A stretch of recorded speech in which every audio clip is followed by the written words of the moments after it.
YouTube, Damo_23 here, and welcome back to another episode of Glory Hunter. Today's episode, we have the end of the season recap, and we've got, of course, the Europa Conference League final. If you are enjoying the content, go give it a like and do subscribe to the YouTube channel. Secondly, World Cup year. Next episode will be the World Cup, and we do have our World Cup group of Iraq and Jamaica. So if you want to check that out, definitely give a subscription and turn your notification bells on down below. But without further ado, let's recap how the end of the season went, go through a few key things, and I've gone crazy, and I have made some changes here for the final tactically, which you guys might enjoy. Now, without further ado, we obviously did lose the league here by 6 points to PSG. A lot of reasons as to why. Now, look, if you look through the years, 87 points, 83 points, 84 points, it's their worst year in a while as a season of 76. The one thing I will say, generally in my experience, when PSG only get 80 to 84 points, that's the season where you have to win it. So we've definitely screwed the pooch, and we could be here for a while if PSG goes rampant on us the next couple of seasons to get to the 90-point mark, which they definitely can do. Now, with that being said as well, I want to outline a couple of things and talk about what's gone on here. Now, if we go into team detail, they scored the most goals by 1. In terms of goal expectancy, PSG overperformed by 3. I would say most elite sides are between 1 and 4. Most average sides are about parity. Really bad sides like Strasbourg, which you can't see down here, 15. Lyon was 7 under. We finished by -2. You give us a couple of goals more, you give us 5 extra goals, a couple over our expectancy where you should be, with elite teams that finishes and teams that create bigger chances, etc. Those 5 extra goals are going to be a couple less draws, and we've now won the league. Simple as that. If you actually look at the goal expectancy for the season, we outperformed PSG in that. So, yeah, there is points to be made up there. If you look at conceded, we conceded 2 less than PSG. Expected goals against, we did top the league, though, with 31.07 to PSG's very, 31.94. It's very much the same. It's only out by about a goal, which really puts me in a position of, hell, if we converted our freaking chances or we created more chances, we would be okay. We could look at it one of two ways. The 4-3 is okay. It was just end of season form to give PSG the title. It is a thing, I believe, in FM where PSG kind of just, it's France, you're not meant to win it, right? A lot of the time. I also think it's down to the system and the fact that, well, we might need a change in order to go out them a little bit more. Now, in saying that, welcome to the 4-2-3-1. That's called the AS Monaco Heavy Metal 4-2-3-1. Right? Great system. I've used it in my last 2 league games. I'm going to recap them in a second. The system itself has been derivative from Liverpool Football Club. I actually rely on a coach. I'm a very defensively minded manager. Give me a 4-4-2, 2 banks of 4, very deep, invite the pressure, hit teams on the break. I'm very much one of those because I'm Italian. But growing up watching, heavy pressing, or growing up, I'm mid-20s, but growing up watching Liverpool, it's ingrained in me watching a Jurgen Klopp side. You go, you press, you go absolutely bonkers at teams. And when we try that in the league and it has provided good results, I will say though, Napoli are a little bit of a different kettle of fish. Now, straight off the bat, your roles are as such, wing backs, covering centre back, because we definitely need one guy to cover us. 2 wing backs getting forward, a deeper line playmaker, which I think is important as well. And this will be all apparent because of the roles that we're using. Now, attacking mentality, firstly.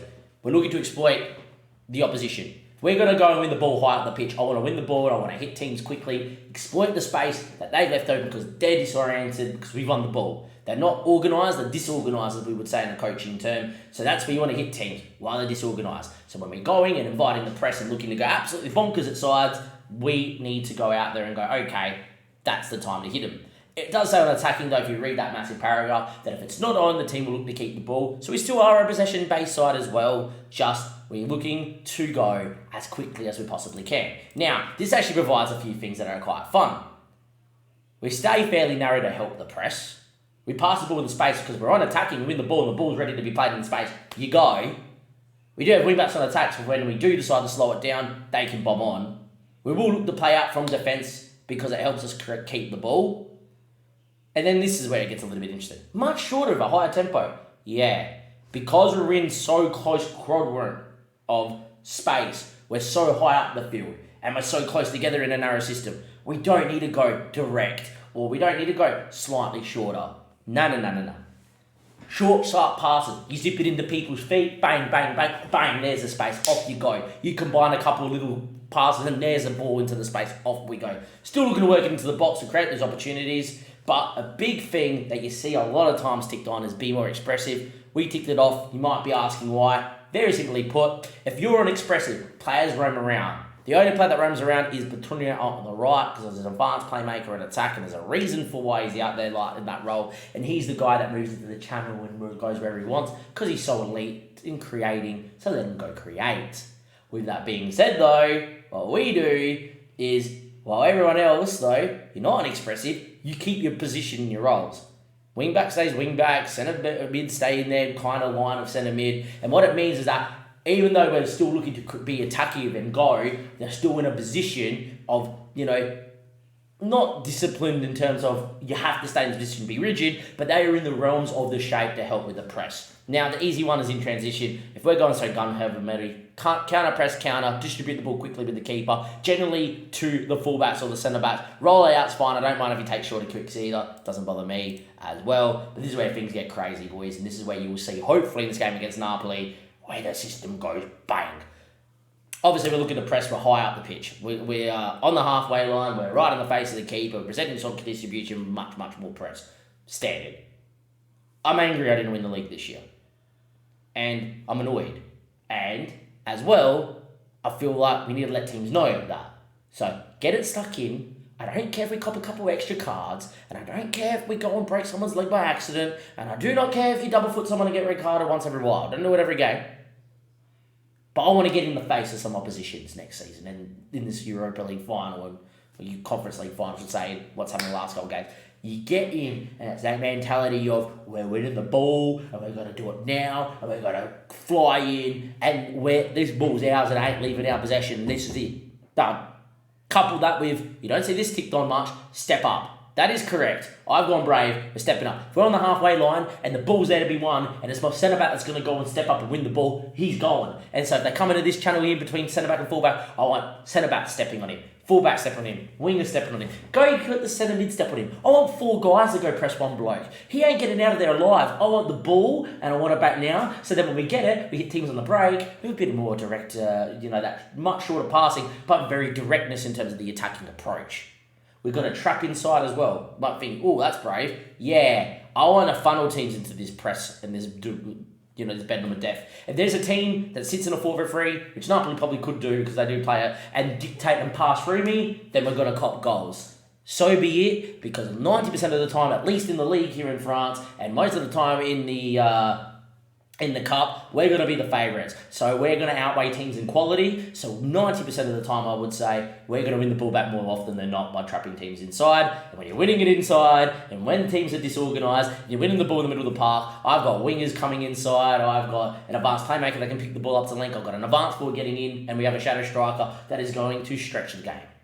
Happy with that. We will stop the crosses that do get down the pitch. Now, this is where the roles become interesting. Back full, pretty standard. One guy covering just in case the ball goes over the top. Markovic is Markovic. Could even put him as a super keeper on support or do whatever, right? But I don't really care. We need one midfielder to kind of keep some sort of shape. It's a deeper line playmaker and support. Instead of sitting on defenders sitting there with the 2 centre-backs, he needs to be able to still step up and still get involved in attacking play. So at least in support, he can pick off a pass or have a dig from distance and still be up the field. This is where the regista is. You don't see this too many times, but the regista, more aggressive deep line playmaker, will go up and down the pitch, and of course will be allowed to dictate play from deep, and he's unbelievable in being creative, which Emery's not, but he's pretty good at the role, and he will play the final here. We've already got a guy hallmarked for this position, and on top of that as well, he's going to look to step up, win the ball, which is what the system wants, and create chances as he drives through the middle of the park. Perfect. An inverted winger, which I don't mind, is an inside forward. It will be an inside forward for the final there for Gal, but to be fair, I prefer him as an inside forward to get in behind and look to score goals. I don't know which way, if I buy an inside forward or not. Soler, up top, advanced forward, very much, whatever. But Truni's a little bit more, whatever. Sits narrower, has the expressive ability to move into the channels here as well. right? And could roam from position if I wanted to, something I may or may not do. Now, in the advanced playmaker role, because it's so creative, he won't score many goals, but if you look at his recent form in the last 2 league games, an assist and a goal, but the goal was quite lucky, it fell to him inside the 6-yard area. Pulisic is a shadow striker for the final, but I'll have also hallmark someone to come into this role, and I want it to be that, okay, the shadow striker is going to help out the advanced forward to create chances for each other, but Tunya is someone that can actually move around and do what he wants, and then Galbert is that player that is got to be very much getting behind when we win the ball, look to score with Soler up top. I think that's definitely how we're going to play. It's looked good in the league, but I will say that we have conceded some goals. Now, FC Nantes, we won 3-2. Absolutely dominated. I will say one of these goals is this, so hold on to your hats because this is absolutely ludicrous. And then I'll show you what happened in the Strasbourg game as well before we get into this final. Now, we've dominated this game. I'll show you the stats in the data hub because it's the first game. But yeah, deflected, and apparently our keeper forgot he has arms. Whatever. If you look at this other game against Strasbourg, I've actually built a more defensively minded system for this. Played well, dominated, switched into the system in the 65th minute. Literally as I switched, conceded 2 other goals. They had 4 shots on target, scored 3. It's probably not good writing on the wall, but it was when we changed system. So if you have a look at this, absolute domination, changed the system and shipped a goal. Still dominated in the defensive minded position, still conceded goals. Look at the other match here against FC Nantes. Look at this. Absolute domination. From minute 1 to minute finish, and still find a couple of goals out of nowhere. That's okay. We'll say the 2 sides. The FC Nantes are 3rd in the league, and if I'm doing this the 3rd in the league, then, we're in a good position. But at the same stage, we might ship some goals against bigger sides, and this is where it's going to be a good test. Lastly, I'm going to introduce you to a couple of players. In the Regista role, will be Yuri Tielemans next year. I actually had to pay money because he was actually saying he didn't want to talk to anyone on a free contract. Liverpool and Real Madrid were interested, and he wanted to go there. So in the end, I bidded 5 or 6 mil, whatever it was, there to get him in. He said yes. Registas don't need to be physically creative, and because we're so up the field, it's fine. But they need to be physical to be the role in the Regista. But what they do need is very good game awareness and mentally, which he has in abundance, and be very, very creative about what's really Tielemans. More importantly, he has 13 tackling, so he's all right. We also need a shadow striker. One, Camilo Aristobal. We actually saw him at AC Milan when he was an 18-year-old, tried to get him in. We couldn't because of foreign rules. He's grown into a monster. Have a look at him as a shadow striker, ladies and gentlemen, boys and girls. And he has ability to develop. He's physically quick. He's mentally switched on. He's got natural flair. He's going to roll up, absolutely rock the league. He's also got 18 vision with 15 passing and 16 technique. So this guy can ball play too. He's going to be superb. We could even move him out wide if we wanted to as well. So those are the 2 guys coming in. Without further ado, let's get into the final. There's the team lineup. Let's touch on Napoli here very quickly. Now, they finished 6th in the league, which is huge. Do you know AC Milan? 102 points. I got 103 when I won the title, mate. So I'm still the best AC Milan manager in the game, but very good side. Now, this guy here is an Italian international. He's very good. He's Caro Toneto or McCall. I'm going to call him just Michael. Physically a monster. He's going to be one to watch out for. And then on top of that too, let's go and have a look at their run in here quickly. The Conference League. Conference League. One of the favourites for the competition. Got through the league phase easy after going through qualifying like myself. Beat Ludorex nice and easy. Beat Hippus, who still make Europe every year, so I'm very proud of what I've done there. And then Palace, of course, as well, won that one there fairly comfortably after Palace had a really good year in England last year. Without further ado, let's get into this game. I do have a couple guys that are a little bit legless, unfortunately, here for the final, in Pulisic and Pablo, but they do need to start to give us a go, see what we can do. There's your lineup. Let's go see how Napoli are lining up, and let's get into this final, because I've had enough of talking about tactics and doing the talk. I want to see it do the walk against a bigger side. And if it doesn't do the walk against a bigger side, we can take the solace out of knowing what needs to be changed, what needs to be adapted, or is it the fact that against the really big sides play 4-3-3 and against every other side, basically in France by PSG, play the 4-2-3-1 and go maul them. It could be that as well. Now, let's go see how they're lining up, because they are a forward 4-3-3 team. We've got Caratonetto up front, Raspadori out on the left, great player, and they still got the Georgie and Messi out on the right. Okay, this is going to be fun. Xavi is still very good, the Austrian 32-year-old. Asselin's very, very good in the middle of the park as well. An experienced international side. Very, very well done. Thomas Beggar's very great. Mikamama we actually sold to Man United in the States, so they must have sold him here. Alessandro's another experienced Italian international. Gilia as well has been capped by Spain. This is a team that should be doing a little bit better in Italy. Erikovic and Solina. This is going to be a great test. If this team was in the French league, it would finish second or third for sure. So this is going to be a great test too. Adrian Armagol. Raul Hippus. Youth intake at Raul Hippus that we're going through. Rejected to come to me at AC Milan to continue a contract at Raul Hippus, which I can respect. Have a look at his physicals. He's grown into an absolute monster. Capped 6 times for Spain at the age of 22. When I eventually get to Spain, mate, you're covered with me wherever you go. I can't wait to use you at some stage. Is that the actual Bastoni? No, it's not. Dominguez still here too. Experienced international. Elmer's still here. Experienced international. Yeah, okay. That's actual Vestergaard. No, I was going to say it shouldn't be. He actually looks okay off the bench though. It's a very good Napoli side. Alright, we're either going to sink or swim in this system. We've tried it against a couple teams in the league. We won 3-2 away from home against a team that finished third in the division, but we absolutely battered them and it could have been 5, 6 or 7 or 8 because we had an extra year 4 and only scored 3 and we dominated them from start to finish. We beat Strasbourg and the only reason they scored goals is because the game said, oh, you change system here, you got to cop a goal. And then copped a couple more. Hopefully that doesn't happen. Now, if I do need to show you the soft metal system, which is basically lower tempo, sit back a bit, keep the ball but kind of time waste a little bit, I will. If we can, hopefully we go out here and dominate. It's Napoli in the blue, we're in the black, in the red and the white. I will say, as much as this competition doesn't mean much right now, I would like to win the final, so it's, we've won it again, it would be nice, but we'll see how we go. Anyway, Aspadori backstick, ball headed, and we're 1-0 down to a set piece 6 minutes in. Fun. I will say, it's going to be very interesting to see how the 4-2-3-1 goes against the 4-3-3 of a very quality side. If we can get on the ball and win the ball high, we'll be okay. And look at this. 1 shot 1 to 5 shots 3. So we're doing something out there, just apparently no highlight of it. It's good, boys. It's fine. Pulisic has picked up a knock or something. Hopefully he's okay.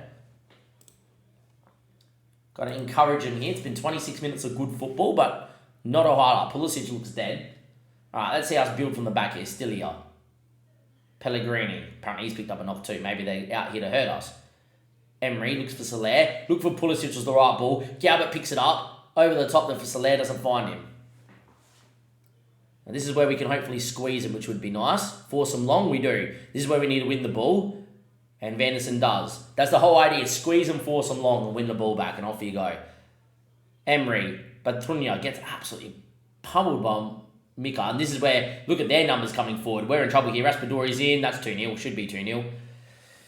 That's the issue, is that if we want to win the ball, if we don't have the quality to go bang, then you're in trouble. And we're now 2-0 down, 30 minutes in. I think it's very apparent with the break there, maybe we score from the kickoff would be nice, that maybe against bigger sides, just rein it in a touch.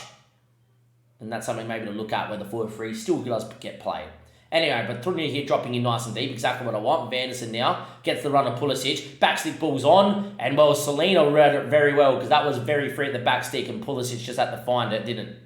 We've been good though. The statistics of this game is that we've looked good, just nothing to write home about, unfortunately for us. Well, back to the keeper, still looking to keep it, which is perfectly fine. And now, Guavia. Emery, great ball into the space from Roman to show his speed. Needs options in the area. Whips one towards the back stick. Vanderson hits. What a goal. We get a goal back. It's 2-1 before halftime. And there we go. Good movement. Ball over the top. Exploit a little bit of speed. And then the presence of mind of Galbert. What a ball. He's panning on a 6.3. Won't be after this. And Vanderson, the fullback, bombing in the numbers in the box. Unreal. Nice. There we go. Pulisic is just got to get a half-time and come off here. I might make a slight change to this system here. Ooh, highlight though. Ball to Vanderson needs to win. Does. Now this is where we need to keep the ball. It's not on. Petrunia. There we go. Vanderson. Need to come back to your centre-back. Now out the other side. Emery. Oh, well done actually. Good feet to find Vanderson there. Ball in. Galbert. Oh, you cannot miss that. What a ball. Back stick. Just had to knock it in. It was a great ball. Great movement. No goal though. Gotta tell him it wasn't good, but to be fair, it was actually a pretty good half after what's happened and gone on there. Pulisic is dead. We're going to get him off. I am going to get in Pablo Toure. And if anything, I'm going to get Galbert up there. I'm going to get Soler in the hole. And I'm going to get Toure in as an inverted winger to help create, I think, is what I'm going to do. I'm actually going to give Betrunia a little bit more freedom to actually roam here so he can stop getting pressed on. I think that's what we're going to do. Rest of the team's going to stay as it is. It's getting really squeezed in every highlight at the minute. 2-1. We've dominated here in terms of chances, but nothing got in the back of the net. Betrunia now picks up a knock. That's not good. Hopefully he can shake that off because we really need him to create something. Raspadori picked up a Pellegrini, and that's a ball looking for Pablo. You're not going to win that, but we can press and win it before we get a red card. I guess it does happen. Right. I need to still load the 4-3-3 in this tactic, which I've got rid of. Well, that's going to kill us, I think. Paris 13, Atletico 4-3-3. Yeah, load. Do that. Inverted winger. Looks dead. I'm going to bring in Skov Olsen.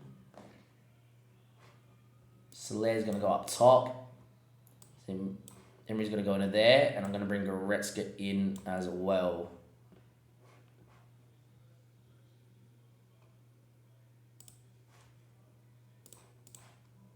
Two complete wing-backs on attack because we still need to find a goal. All right, do that. We changed system and it's just so we don't get absolutely pummeled here. But wow, what a time to get a red card when you're doing well in a cup final. Ball to the box, cleared by Pablo. It's a bit unfortunate here. We cop a few goals now, it's just because of the red card. Markovic, well, in the end, fingertips onto the post. It's a good save, but it wasn't convincing, that's for sure. Now, can we find something here? That's the question. Will we find a moment? I wonder. Some point we have to throw the kitchen sink, and I want to kind of leave some subs for that. We look a bit dead.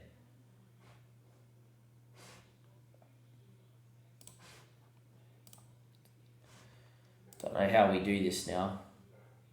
We go two up top, maybe? If anything, I might do that. Deeper line on support. Soler out on one side. Go Emery on the other. Boyer up top as a poacher on the last man.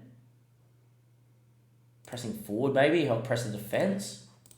I think we do that. I think Nelson's going to come in for Pablo. He looks dead. Oh, don't do that.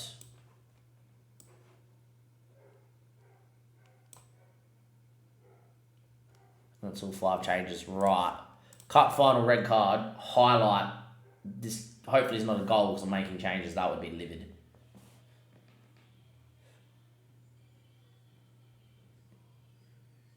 Back to Gilia.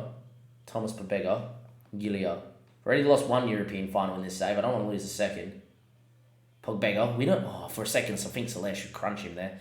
Need to not concede from this highlight if we can, please. We're getting picked apart here with that one less man, though. If this is in, this is issues. Wow. All because I've made a change. Game over, we lose.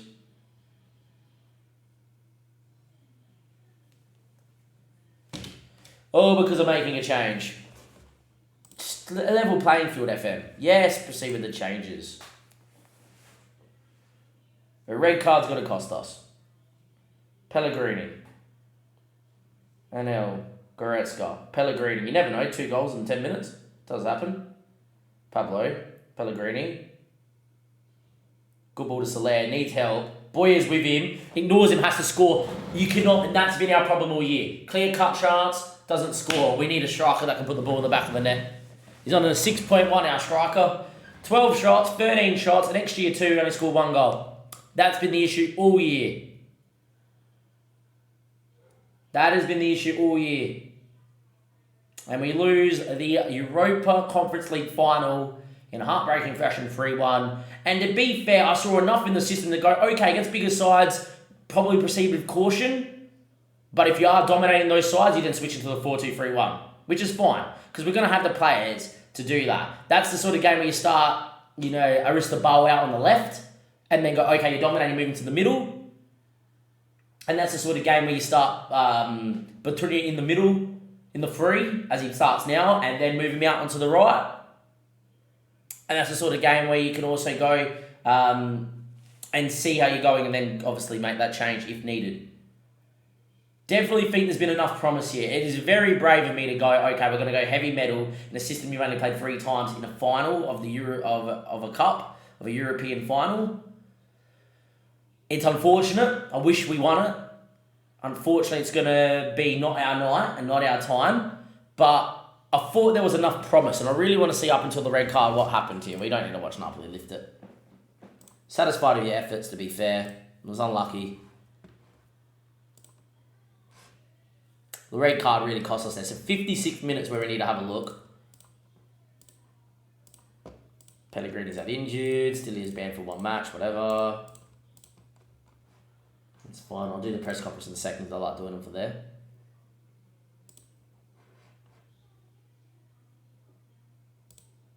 Still reckon Saleh had a good year. I don't know. I just feel like it's a really bad game. I just feel like I need someone that's going to be clinical up top, and he's not. Under pressure for a lot of the match. Okay, we got dominated, especially second half after the red card. I think that's one of those ones where Napoli are a very good side that maybe you play the 4-3-3 and try to dictate the game, and then there's the 4-2-3 one where we go to dominate. Which I can openly see is fine. And that's the thing. In every time you lose a game in FM or whatever, you can sit there and you can bitch and you moan, and I do a lot of that. But you also have times where you can understand why you've lost and off you go. And very much clearly there, in our first really big test against a really good side, against a side that I think would finish top 3, we absolutely copped it. We were a little bit too open, way too aggressive. We will say we probably don't have the perfect side to do this. But definitely think that we played well and definitely didn't mind it. I might actually get rid of the soft metal and move it into the West Ham 4-3-3. It's actually the best 4-3-3 for this. There we go. And move it into that because that's very interchangeable with the 4-3-3. You move one of them there and one of them back. And you can switch in and out of that. Still a decent system, still does well, but definitely not as heavy metal and regroups a little bit more. But I definitely think that this system here has definitely got potential. It's going to be my primary tactic. And for 90% of the French League games in the Cup, we're going to play this system, try to blow teams out of the water. In those bigger matches, maybe the semi-final, the final of the French Cup, definitely probably in Europe, and definitely against PSG, we're probably moving to that considering we beat PSG this season in this system as well. And we have the players to play both. The positives are, we've got a system that I believe could work, and I've got a system that could be okay. We've got 2 world-class players coming in that can play the system. You've still got 65 mil left in the budget. We've got plenty of money to go around. And I think if you have a look at the system right now, yes, this guy and this guy won't be here. And yes, we've got world-class players. Maybe we go after another centre-back. Definitely go after a left-back and a striker. And then we maybe might be okay. I will say that, yes, as much as these guys are leading League One players, I do think that they have lacked the ability this season. We do have sellable assets in Skov Olsen. We do have sellable assets in, as much as I hate to say it, to Pulisic. In Pulisic, who's 31. But I really think that that's the way of the future, is to buy a couple more key players in these positions. And we'll be okay. Till next time, look, it happens, we lose. The system looks unreal though, I do believe. See you guys for the World Cup. Till then, thank you and goodbye.